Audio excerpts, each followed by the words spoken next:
we have, we started recording. So thanks everybody. This is, let me just check, you do see my screen? Yes, I can see, Cello. Okay, okay. Yes. So I will go through our agenda. This is just tentative times of our discussions today. I'll give a brief update, then Mike Barnett's going to give an update on the model, Mark on the marketing, and then we're going to have a sort of an open discussion. And please feel free to, I don't know if the you know, there's not an equivalent to pause button in MS Teams, but if you would like any time to interrupt any one of us with a comment or a question, please feel free to do that. So I'm going to be looking to the side because that's where my slide presentation is. So on the other screen. So we have a number of different pilot efforts going on with different utilities. We've been working, the program team have been working with them individually. It's been really exciting to see how folks are developing models, how they're, you know, we have, with some of them, we have weekly sessions where we review the models and discuss them with them. So on a number of these things, we are making progress. Not equally on all, but on a number of them, we're making very nice progress. So the thing I'm not going to belabor this, but I just want to kind of put a framework, especially for people who are a little bit more new or people who are going to be watching the video. The methodology steps that we have defined are first to ask the question what we should improve, and that is pretty much addressed and covered in the preliminary planning stage. We've had a presentation by MCES about this, of how they've gone about it, and they produced a project charter. And then the first normal question is, how are we doing things now? So we have tools to assess the process that was selected and defined in the project charter in more detail. We can then assess the maturity of the technology that is used to support and enable this process. And then we can do a deeper dive and develop a more detailed model in standard notation, BPMN, and do the describe what we're doing right now, provide documentation. Then we can analyze the business process, figure out what needs to be changed, design to be processed. And once we change, once we design these changes, traditional way is to say, okay, let's go implement it, you know, produce a project implementation plan and then go forward. The things that we've added are also the assessment of workforce and organizational culture that helps us understand will people engage and collaborate, and also assessment of organizations' readiness for change or change capabilities. So that is sort of the overall framework, and I'll break it down a little bit in the following slides. So we have we're leveraging the research that has been done under the sponsorship of the Water Research Foundation. So a lot of you remember the UAIM project, where we've done a lot of business process modeling, analysis. We've done the design of improvements. We have 19 case studies for this. And we've also developed assessment tools for change readiness and for organizational culture. So that came out of the UAIM project. from another Water Research Foundation project. It was 5039, how to become a digital utility, smart utility, and intelligent water systems. From that effort, we brought in assessment tools to look at the process that we've selected to find out whether we have business goals defined and metrics and so forth, and the assessment of technology based on a maturity model. So so far under the WISE program, we have focused on these things that are shown on the screen, and the pilots are an effort to actually prepare the project plan and implement it. So that's sort of overall higher level where we are and what we're doing. Now, this all seems really kind of complicated, especially for somebody who sees it for the first time. But there's no need to do all of these things at once, obviously. So let's talk about the assessment tools. They're all available, these 4 assessment tools that are part of the methodology. And the way it works is once you decide that you want to implement them, we have a folder in the knowledge base for the pilots and then assessment tool templates. And then once this is where the templates are stored, and then we would put together a folder specifically for your pilot effort that would be specific to your organization, everything, where you would keep the results and the tools and so forth. So in order to help with this, we have prepared some guidance materials, especially for the first 3 steps. We have videos, and this is a document for business process modeling that the guidance document that helps people. We're getting some initial feedback that these videos that we put together, and they are all posted to YouTube, are easy to follow and informative. In addition to these 2, we are very close, just have to get the audio improved. On the one for preliminary planning, we're going to add it and make it available again for folks to assist them. And in addition to that, the program team, as I said, we put together schedule meetings and help people directly review their models, help them with models and so forth. So I'm gonna ask Mike Barnett to come in and talk about the next session, the next section of what we wanted to communicate today. Mike? Great, thanks. Thank you, Cello. And I also want to thank all the utility partners that have worked with us so far and continue to work with us. They're really helping to not only create what WISE is, but also to extend it. And we've learned a number of things from working with these partners that gave us some new ideas about how we can push the boundaries of what's possible with the WISE program, and how we can use these tools to address some of the key issues that the utility partners have pointed out to us over the years. One of those things is that there's a lot of data, but we don't always know what to do or how to make best use of those data. So that's the big data issue. And then another one is that these big data, they reside in many different parts of the utility. And the utilities as an enterprise may have identified the localized areas and localized needs for those data, and they put them to use and put them to good use. But we don't always know how to integrate them enterprise-wide.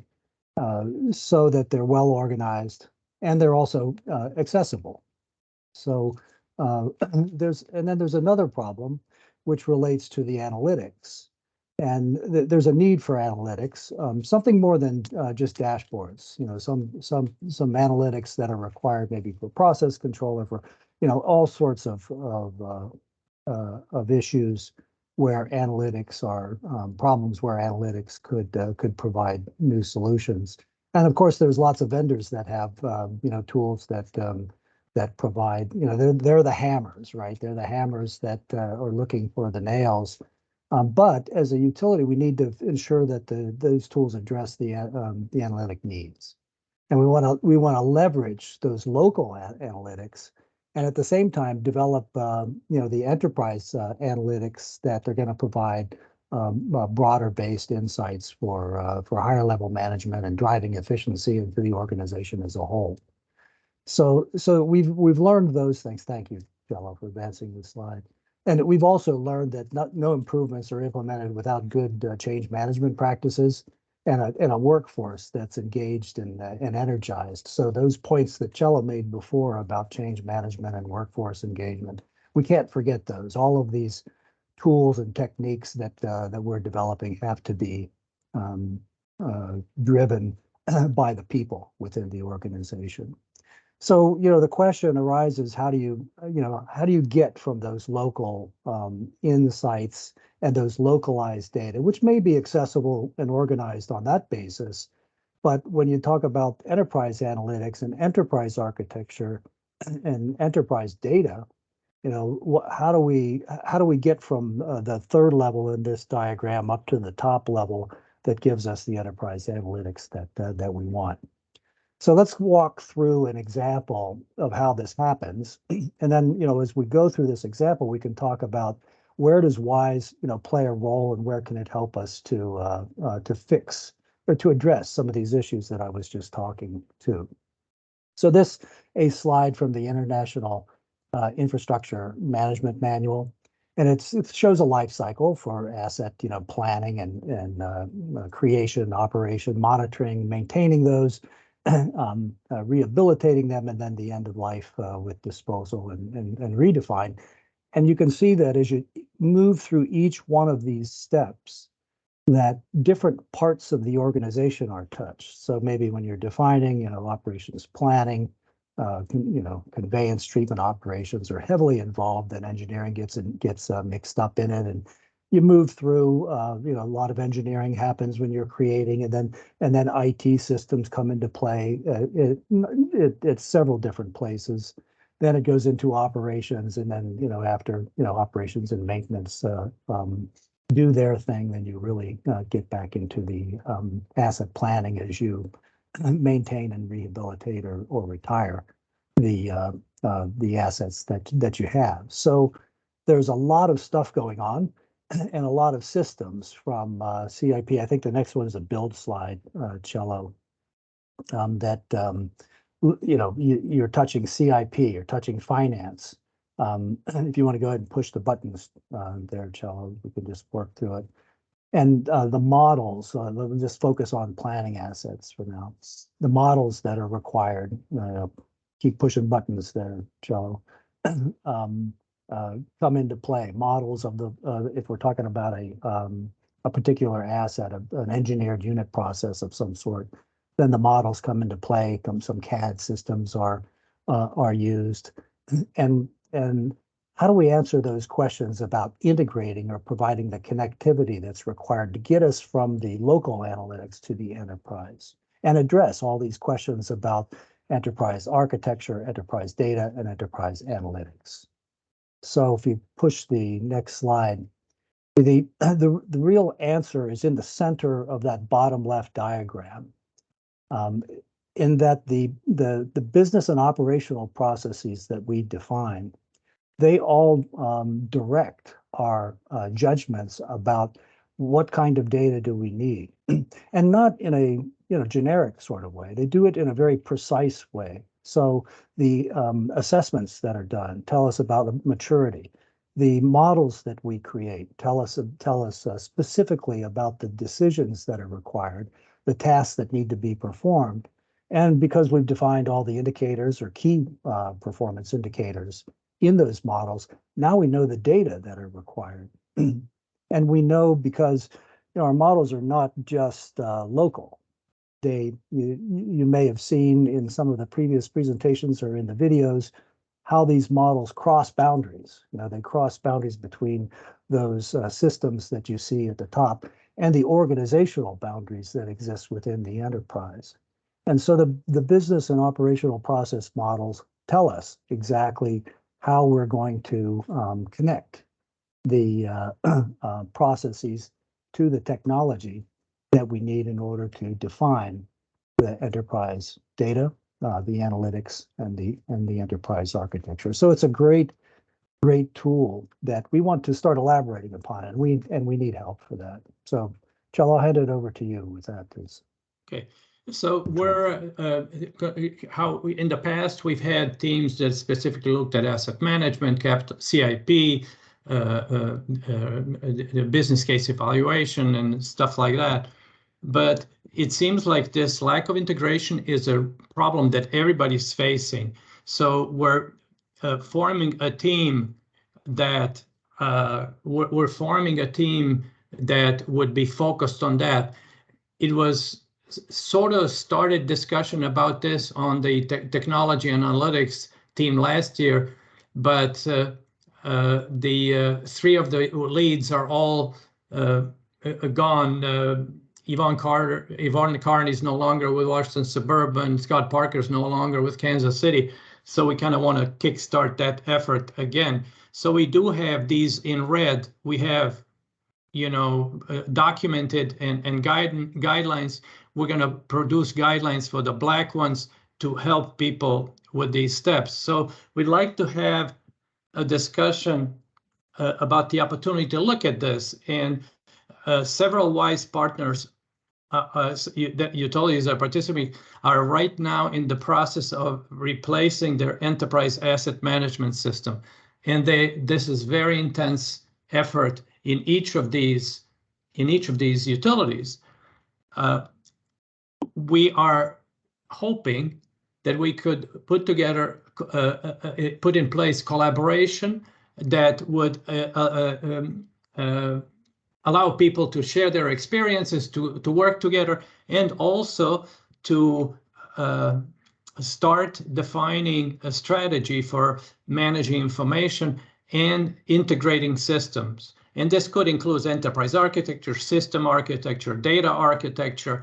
And we also know that it is a complex issue, especially in those utilities that are part of cities, because IT department may be kind of central and there may be organizational barriers to get this going. So we would like to open this for discussion now and for a few minutes and hear your feedback, whether this is indeed something that you experience and would be perhaps interested in participating. Hi, Andrew. So please just raise your hand or just let us know that if you have any. Joel? Thanks, Cello. Met Council Environmental Services, as you mentioned earlier here in this session, we started going down the path of the CIP, which was one of those areas in a previous slide. We're also going through the process right now of replacing 3 disparate asset management systems, or 2 disparate asset management systems, into a single enterprise-wide asset management system at the Met Council. And Ben Keenan can talk more about that. He's a critical stakeholder in that process. That's his system in ES. But we are also doing we have a number of treatment plants where we're also upgrading our SCADA systems. And we're also replacing our laboratory information management system. So when you talk about, data architecture and system architecture and enterprise-wide architecture, we're running into these questions right now as we're doing the requirements gathering of these systems that are going to be getting replaced. And there's also, the questions of how does analytics play a part in this in the future, because a lot of these new technologies today have analytics built in. But at some point, you also have a higher level of where data that's in these systems may need to come together at another level, say at the enterprise architecture level. So I understand exactly what you're talking about. I totally support this, and I'm volunteering myself to be a part of these discussions and having input into it. I'm out. Great. I'm glad I'm recording this. Mike Sweeney? Well, I guess I'll have to switch languages or something like Latin, so the recording won't do you any good. No, Cello, you and I have talked offline a couple times about this, but Tahoe Water Authority, which is based in Central Florida, has acquired another municipal utility operation. It's a neighboring city. And in the integration that has gone over time, the last few months, we were already aware that there is a different asset management system in place. I'm going to just name names. It's CityWorks. Everybody's heard of it, I'm sure, on the call. We use Infor EAM, and there's pluses and minuses to both, but the decision was made that we will be migrating towards CityWorks. Our GIS is pretty robust. It's we're adding to it systematically and also transactionally, and that's what CityWorks thrives on, is that kind of foundational database. So given that, we have a priority or two ahead of this migration, but it's in our windshield now, and I'd like to be included with the conversation that would come from this. Thank you. Thank you. Thank you, Mike. Rick? Thanks, Cello. Yeah, we're doing a similar thing. We've also got Hexagon EAM as our work management system currently, and we've been going back and forth about whether it's the right tool to be used or not. And one of our understandings, or one of the conclusions that we came to, was that the way it was deployed was basically a copy of some previous CMSs that we had, and we didn't deploy all the features of Hexagon, or at the time Infor EAM. And so what we're doing is we're going through some basically a trial, cloud-based trial of doing a different implementation of Hexagon EAM, and so that's active right now. We got competition with some cybersecurity issues that we're dealing with and all the rest of it. So our IT folks are pretty tied up. One thing that we did for the first time is we're retaining a data architect for the organization, which we've never had before and has been fairly problematic for us. So I'll check with the folks that are more involved in it than I am and see if we can get somebody interested in coming here and being involved in this, and let you know about that. Thank you very much. Ben? Hi there, thanks.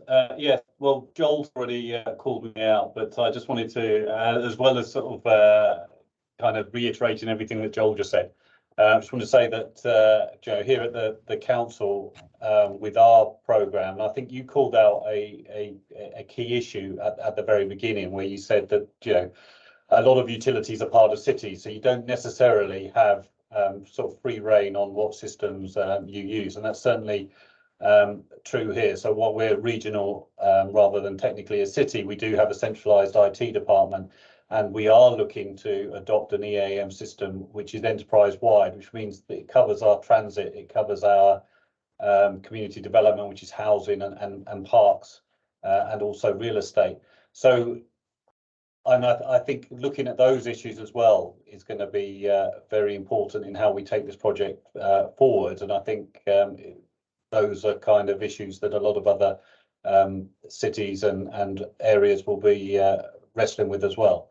I think I know the upcoming workshop in Portland is not technically a WISE event, but I think having spoken to Sam Pascal, may be presenting on our program and how we are moving that forward there as well. But certainly, I echo what Joel said, that we would love to be involved in this through WISE. Excellent, thank you very much. John Norton. Hey guys, so this is a really interesting discussion. And as I'm sitting here with my brand new baby boy, who I'm also showing just so all of you can put in text notes going, oh, so sweet. I want to talk about how important this is for us, for systems. Now, I don't know about the rest of you utility folks, but occasionally I will get an email or two from a marketing person telling me that if I give them all of our data, that they can use AI and tell me how to double my revenue of my, my utility revenue. I question this, but I want to give an example.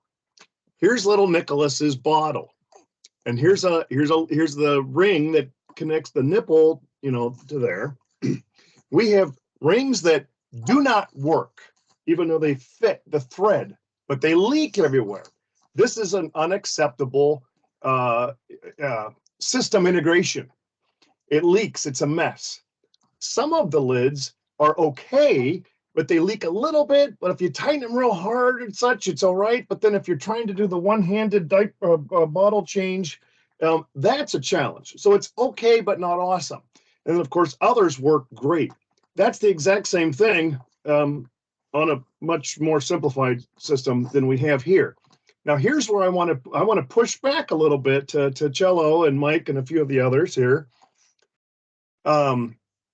We need to have a base paper that we can share with folks is like, hey, we'll talk to you about your data and your program or whatever, but does it fit within this system? And that way we can shut down the nonsense of people coming in and marketing their proprietary program that doesn't interlock or whatever the fancy word is, engage, interface. It doesn't interface with the other systems that are already there. In other words, they may very well have a proprietary system. And this is, I think this is Dr. Brown's. Yeah, this is Dr. Brown's. It's leaking. My baby is leaking.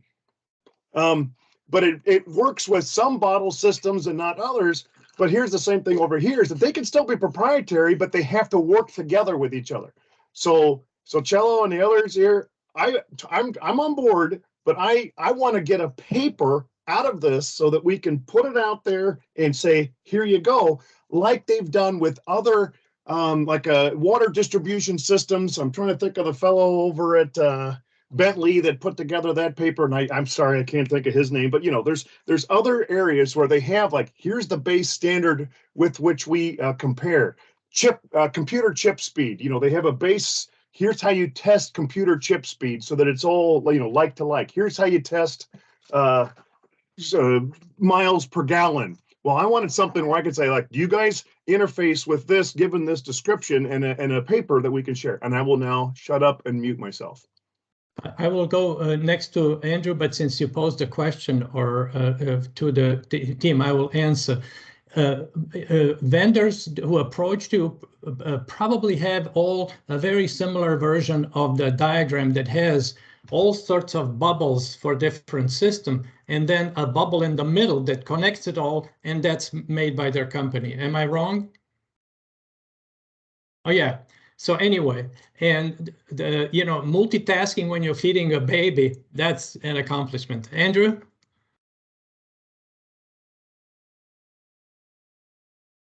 Shall I come in now? Yeah, we can hear you. Yeah, so this is a really live conversation within the Environment Agency in the UK. We don't have an enterprise asset management system. We have a number of applications that have all been brought into the business in silos. really to solve particular business problems, to collect data and then to do and answer some fairly basic exam questions. So as a consequence, we have a number of applications with local data solutions. And we have a new asset management strategy that talks about the moving to an organization that's digital by design. So how do we move from we don't have a 360-degree kind of application landscape. So many of our data requirements are met by grey IT and spreadsheets. And so we're starting to pull together an asset information strategy that we've looked at through the technology, data, applications, and business environment lenses. And so what we probably will end up is with a global data environment that moves towards a digital twin. And we may have an enterprise asset management system, or we may have a number of applications that work together off a common data environment in order to satisfy the diverse needs of our organization. But we also are a big organization. We are an asset management organization that sits within an environmental regulatory organization, which also sits within a government department. So we don't have autonomy on some of the strategic digital solutions and environment that we kind of want. So, but we do have data architects, we do have enterprise architects, and we have data specialists. And we'd really like to be part of the conversation, I think. We just need to marry the right people up. Thank you very much. There are no other hands up. Please, oh, Perry, sorry. Yeah, so we've been working on implementing a new asset management program, which includes a new EAM tool, maybe using the same one. We also use Hexagon currently, and we're evaluating if that's the right tool for us. But ours is an entire overhaul. I don't know that we've ever really had a formal AM program. We've had a lot of asset management tools, a lot of things that we do that relate to asset management, but we've never really had a formal program with desired outcomes, with a strategic asset management plan, a SAMP. We developed one of those at the end of 2020, and we've been trying to implement what we defined in that SAMP for the last couple of years. And so we're doing an entire overhaul. I don't even know if it's an overhaul as much as a creation of an AM program that's going to it's our utility is a little bit unique. We're a regional utility, wastewater utility. So we're not associated with a city. We have a lot of different cities that we take wastewater from. So it is just wastewater, and it's not. I think it's a little more straightforward than a lot of what you all may be dealing with other departments.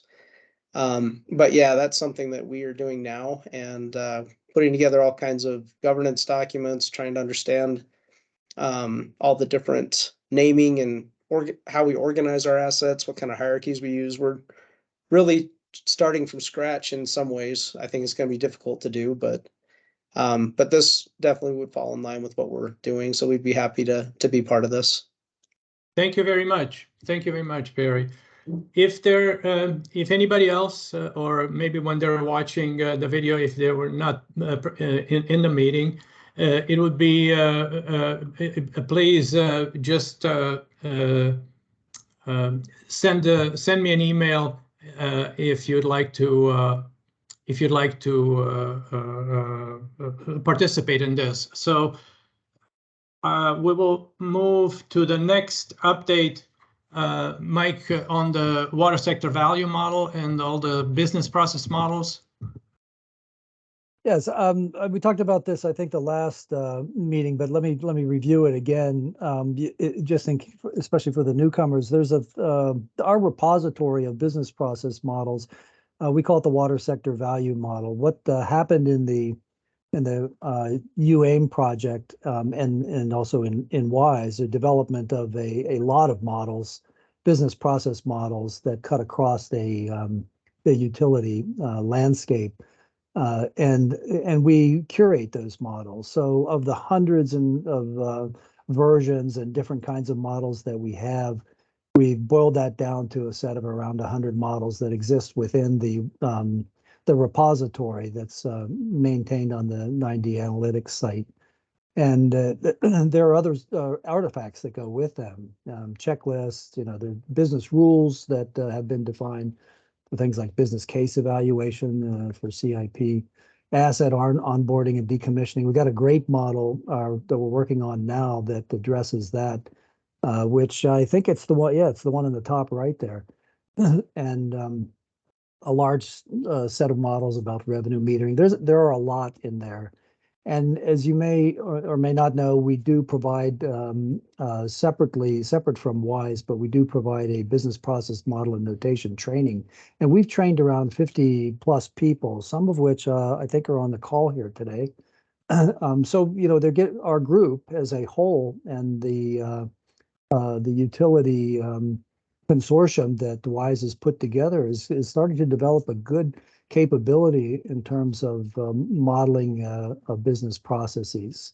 So, and you know, if you're interested, we love to have more, because this business process modeling stuff is all about conveying information in an easy way and sharing information that we have so that others can understand it easily. So if you have questions about this, send Cello or me or Scott the note, and we can provide you with more information and of course access to the water sector value model. Go ahead, Cello. Thanks. And Mark, can you give us an update on the marketing? Sure, happy to, Cello. So we've been working with folks at WEF, and WEF has some new staff that have come on board and have really engaged us on developing a marketing plan for WISE. So the steering committee has yet to review and approve this, but I wanted to give you some highlights, particularly for anyone who is either on the steering committee or who might be interested, and actually for everyone else as well. So plan elements, we're looking at awareness. So WEF has a number of email lists, and we're planning to send out targeted emails, and those will be a couple times a month for about 3 months. And this is all draft, but and then also conference marketing, and we see the UMC, of course, and then WEF Tech as opportunities for us to introduce the program. We are, as Cello has notified everyone, we are planning to have a meeting and get together at the Utility Management Conference here at the end of March. Then there's WEF social media. We're also going to be active on WEF social media channels.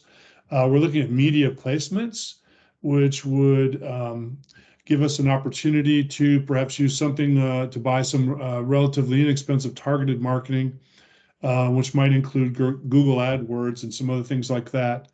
WEF also has, and MAs have newsletters, and so we're looking at how we can utilize those newsletters to place information about WISE.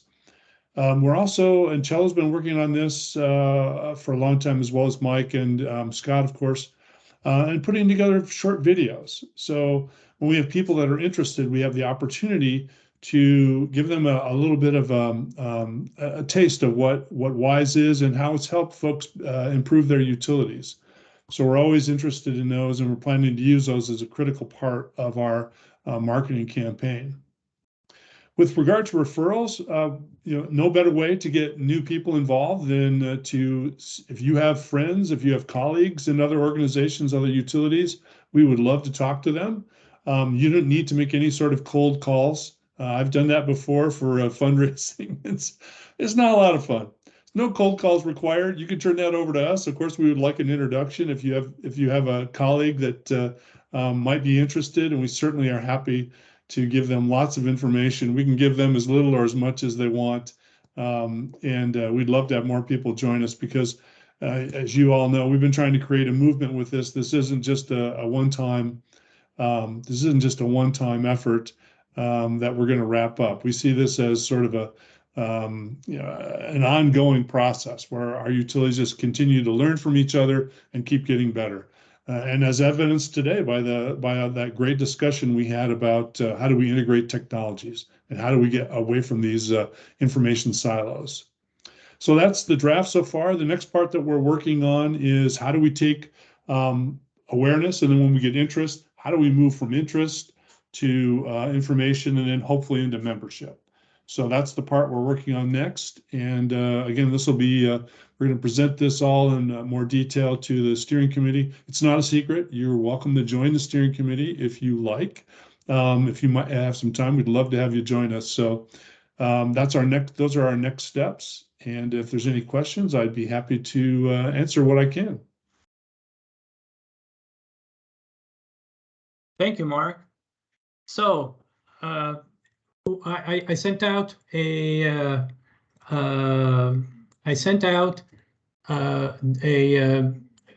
question in an email to find out how many people will actually be present at the Utility Management Conference. So if you if you receive, I think everybody should have received it, just reply with a yes if you plan to be there in person, so we can better manage the room and invites and everything. So before we close it, first of all, I want to thank everybody for your participation and for being here today. Are there any questions that you still have? Let me see. Rick has a question, Cello. Oh, I'm sorry. Yeah, Cello, do you know when that meeting at UMC is going to happen? It will be on the afternoon of the 28th. Super, thanks. Okay. Well, one more time, ask if there are any questions before we close up. Okay, well, thank you very much, everybody. Have a great week, and I'll post the recording and send a link to everybody. Thank you very much. Take care. Thank you. Thank Bye. you. Bye.